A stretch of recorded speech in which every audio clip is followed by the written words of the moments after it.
Gardening with वंदना में आपका स्वागत है। आज मैं Q&A का सेशन है आज। तो आज मैं आपके सवालों को लूँगी और उन्हीं के जवाब दूँगी। तो चलिए आइए वीडियो शुरू करते हैं। तो सबसे पहला जो कमेंट आया है वो अजय मिश्रा जी का है। इन्होंने पूछा है कि मैं आपसे एक बात पूछना चाहता हूँ कि मैं अपने गमले में तुलसी का पौधा लगाते हैं, सूख जाता है। तो फ्रेंड्स, तुलसी का जो पौधा होता है वो थोड़ा सेंसिटिव है और उसे लगाने का तरीका थोड़ा सा अलग नहीं कह सकते, लेकिन हाँ ये है कि थोड़ा ध्यान से आप लगाएं कि उसकी मिट्टी हमेशा पोरस बनाएं। तुलसी जी को सब लोग रोज़ जल देते हैं। अगर आपके घर में 5 सदस्य हैं तो अगर पाँचों जल देते हैं तो वो पूरा 5 मग पानी, 5 लोटा पानी आप समझ लीजिए कि उनको दे दिया जाता है। तो वो कभी कभी होता है कि रूट रॉट हो जाता है और तुलसी जी इसीलिए सूख जाती हैं। तो आप ऐसा ना करें। उसकी जब मिट्टी पोरस बनाएंगे तो आप कितना भी जल देंगे वो ड्रेन आउट हो जाएगा। तो सबसे पहली बात है कि आप तुलसी जी के लिए जो भी गमला बनाएं वो ड्रेन आउट होने वाला हो, उसमें छेद हो और उस पर कोई ठीकरी रखिए और एक हिस्सा मिट्टी, एक हिस्सा खाद और एक हिस्सा उसमें बालू मिला करके आप बनाएंगे तो आप देख पाएंगे कि तुलसी जी में आप कितने भी पानी देंगे ना वो सूखेंगी और न ही वो खराब होंगी। तो इस तरह से आप उनकी मिट्टी बनाइए और फिर तुलसी जी को लगाइए तो देखिए वो कभी नहीं सूखेंगी।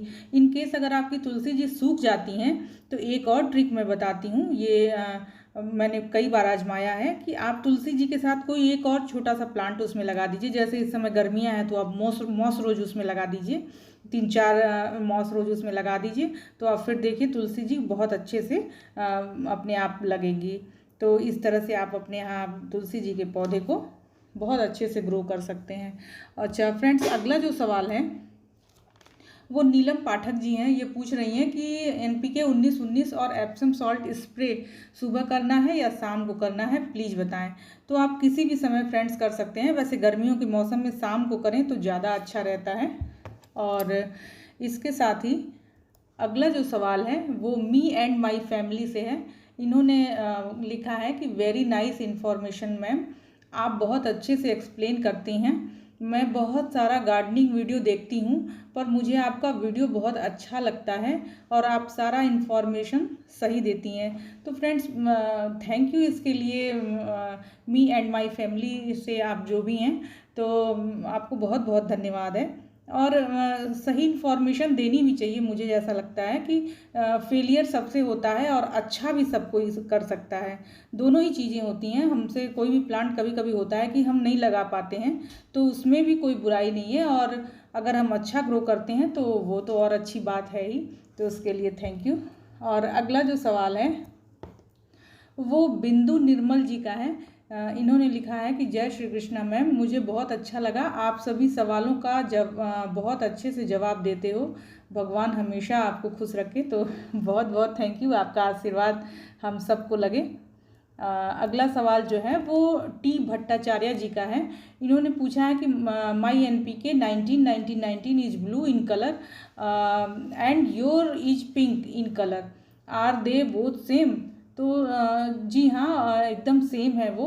NPK 19-19-19 कई कलर में आता है, जैसे वाइट में भी आता है, पिंक में भी आता है, ब्लू और ग्रीन में भी आता है। तो आप इसके लिए डरे नहीं, और उस पर जो लिखा हुआ रहता है उसे आप पढ़ें। वो 19-19-19 हो या 20-20-20 भी आता है, 18-18-18 भी आता है, तो आप उसके लिए घबराएं नहीं, ये सब एक ही तरह से काम करता है।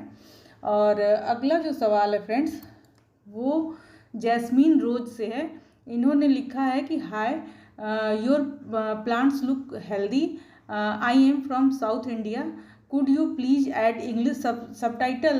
तो ठीक है, मैं देखूँगी आप सबटाइटल कैसे लगाया जाता है। तो इंग्लिश सबटाइटल लगाने के लिए अब देखती हूँ कैसे लगाते हैं, कुछ कोशिश करूँगी, अगर लगा पाऊँगी तो ज़रूर मैं लगाऊँगी। अगला जो सवाल है वो हरिंदर गिरी जी का है। इन्होंने जो कमेंट किया हुआ है वो मैंने एक मंदिर जो हमारे गार्डन में है उसका वीडियो मैंने बनाया था, उसी पे इन्होंने लिखा है कि फूलों को भी पता है कि हमें भगवान जी के चरणों में चढ़ना है, इसलिए वो और ज़्यादा अच्छे से खिलते हैं। जय श्री कृष्ण, जय श्री राम। तो हरिंद्र गिरी जी को बहुत बहुत धन्यवाद। और सच सही भी बात है कि फूल जो होते हैं वो भगवान की चरणों में जाएं तो फूलों का भी भाग्य बन जाता है। तो अगला सवाल मैं लेती हूँ, ये स्मार्ट गार्डन स्मार्ट चैनल से हैं। इन्होंने लिखा है कि मैम हमारे तो रेड सॉइल में आते हैं प्लांट, वो कैसे लगाती हो, उनका वीडियो बनाएं क्योंकि रेड सॉइल वाले प्लांट समर में सूख जाते हैं। तो ये फ्रेंड्स ये बहुत बड़ी समस्या है। रेड सॉइल में जो आते हैं वो पुणे के रहते हैं, पुणे बेंगलोर साइड की जो मिट्टी है वो रेड सॉइल वाली होती है। तो हमारे यहाँ भी वो प्लांट आते हैं। आप थोड़ा सा उसका मिट्टी हटा करके और थोड़ा मिट्टी उसमें रहने दिया करें और लगाएं। अपनी जो मिट्टी बनाए वो पोरस मिट्टी बनाए, एक हिस्सा मिट्टी एक हिस्सा खाद और एक हिस्सा रिवर सेंड मिला करके, तो और उसमें उस प्लांट को लगाएं। हमारे यहाँ जो पॉइंसिटिया आता है विंटर के टाइम में वो पूरा रेड सॉइल में ही फ्रेंड्स आता है। आपका ये जरबेरा का जो प्लांट आता है वो भी रेड सॉइल में आता है। तो मैक्सिमम प्लांट हमारे यहाँ भी रेड सॉइल में आते हैं। आप थोड़ी मिट्टी उसकी हटाया करें और उसके बाद उसको प्लांट करें तो आप देख पाएंगे कि आपके यहाँ ये अच्छे से सर्वाइव होंगे। क्योंकि थोड़ी मिट्टी हटा के ही प्लांट को लगाएं तो रूट उससे खुल जाती हैं और जो हम मिट्टी बनाते हैं उसमें उनकी जब जड़ें फैलती हैं तो वो अच्छे से न्यूट्रिशन वाला खाना पाती हैं और अच्छे से उनकी ग्रोथ होती है। और अगला जो सवाल है फ्रेंड्स वो रुद्र प्रकाश शर्मा जी का है। इन्होंने लिखा है कि मैम क्या आप ज़्यादा गर्मियों में भी यही फर्टिलाइज़र देती हैं, क्योंकि इस बार बहुत ज़्यादा गर्मी शुरू हो गई है, तो क्या ये प्लांट्स के लिए सही होगा? प्लीज़ सजेस्ट कीजिए। तो फ्रेंड्स जो भी केमिकल फर्टिलाइज़र बनाए जाते हैं वो सर्दी गर्मी बरसात सभी मौसम को देखते हुए बनाए जाते हैं। आप इस समय अप्रैल में दे सकते हैं।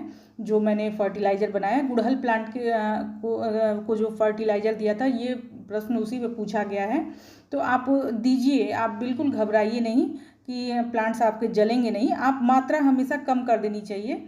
तो आपको अगर ये ज़्यादा लगता है तो आप वर्मी कंपोस्ट और ये सब मिला करके अच्छे से खाद दीजिए, आप मत केमिकल दीजिए। लेकिन अगर देते हैं तो भी कोई ज़्यादा इससे कोई नुकसान वाली बात नहीं है। आप अभी अप्रैल के महीने में दीजिए, मई और जून के महीने में आप मत दीजिएगा। किसी भी प्लांट में इस तरह के केमिकल फर्टिलाइज़र को नहीं दिया जाता, क्योंकि इस बार सचमुच बहुत ज़्यादा गर्मियाँ हैं। और अगला जो सवाल है वो नीलम पाठक जी का है फ्रेंड्स। इन्होंने पूछा है कि वंदना जी सावरिंग से बर्ड्स को प्रॉब्लम तो नहीं होती है ना? मैं इस बात से डरती हूँ कि वो टूट ना जाए। और एक बात, सुबह की शावरिंग ठीक है या शाम की? तो फ्रेंड्स सुबह की जो शावरिंग होती है, सुबह और शाम आप दोनों टाइम अगर शावर करते हैं, आप बिल्कुल डरिए नहीं। कोई भी प्लांट आपके ख़राब नहीं होंगे, खास करके गुलाब के प्लांट और गुड़हल के प्लांट। गुड़हल के में इस समय फ्रेंड्स बहुत मिली बग की समस्या आती है, मेरे यहाँ भी आई है, और केवल शावरिंग करने से ही मेरे यहाँ प्लांट ठीक हो गए हैं। तो आप बिल्कुल भी डरा ना करें कि इससे कलियाँ टूट जाएंगी या किसी तरह का नुकसान हो जाएगा। आप जब सुबह और शाम दोनों टाइम अगर आप शावरिंग करते हैं तो आप देख पाएंगे कि आपके जो प्लांट की रौनक ही अलग रहती है। उनकी पत्तियाँ इतनी ग्रीनिश होंगी और इतनी अच्छी होंगी कि आप शावरिंग छोड़ ही नहीं पाएंगे। ये इतनी अच्छी चीज़ होती है गर्मियों के लिए। और अगला जो सवाल है वो अंजनी कुमार जी ने पूछा है कि इंसेक्टिसाइड स्प्रे का नाम भी बताएं, नहीं तो शॉप पर उल्टा पुल्टा कुछ भी दे देते हैं। तो फ्रेंड्स इंसेक्टिसाइड का नाम, इंसेक्टिसाइड ही एक नाम है, और क्योंकि ब्रांड का नाम मैं नहीं लेना चाहती हूँ, वो एक प्रमोशनल वीडियो हो जाएगी। लेकिन इस समय मैं ऑनलाइन जो मंगा रही हूँ कॉन्फीडर मंगाती हूँ, वो मैंने कई वीडियो में आपको दिखाया और बताया भी है। तो आप कॉन्फीडर मंगा सकते हैं। किसी भी तरह का इंसेक्ट्स आपके यहाँ लगते हैं तो वो उसमें अच्छा, हर तरह के प्लांट्स में अच्छा काम कर रहा है। और अगला जो सवाल है वो मीरा कुशवाहा जी का है। जो मैं कल वीडियो बनाई थी तो उसमें ही इन्होंने बताया है कि बरगद नहीं है, रबर प्लांट है मैम। तो आपने सही कहा है कि इसको रबर प्लांट ही कहा जाता है, लेकिन ये बरगद की ही फैमिली का है, इसलिए वो मेरे मुंह से दिमाग में ये नहीं आ रहा था कि ये रबर प्लांट है, लेकिन है ये बरगद की ही फैमिली का। तो मीरा जी आपने अच्छा बताया है, मुझे अच्छा लगा। और आप सब हैं जो मुझे करेक्ट करते रहते हैं तो इसके लिए बहुत बहुत धन्यवाद। तो लगभग मैंने सभी के सवाल ले लिए हैं फ्रेंड्स। तो अगर ये मेरा वीडियो आपको अच्छा लगा हो तो इसे लाइक करिएगा, शेयर करिएगा और मेरे चैनल को सब्सक्राइब भी कर लीजिएगा। नमस्ते फ्रेंड्स।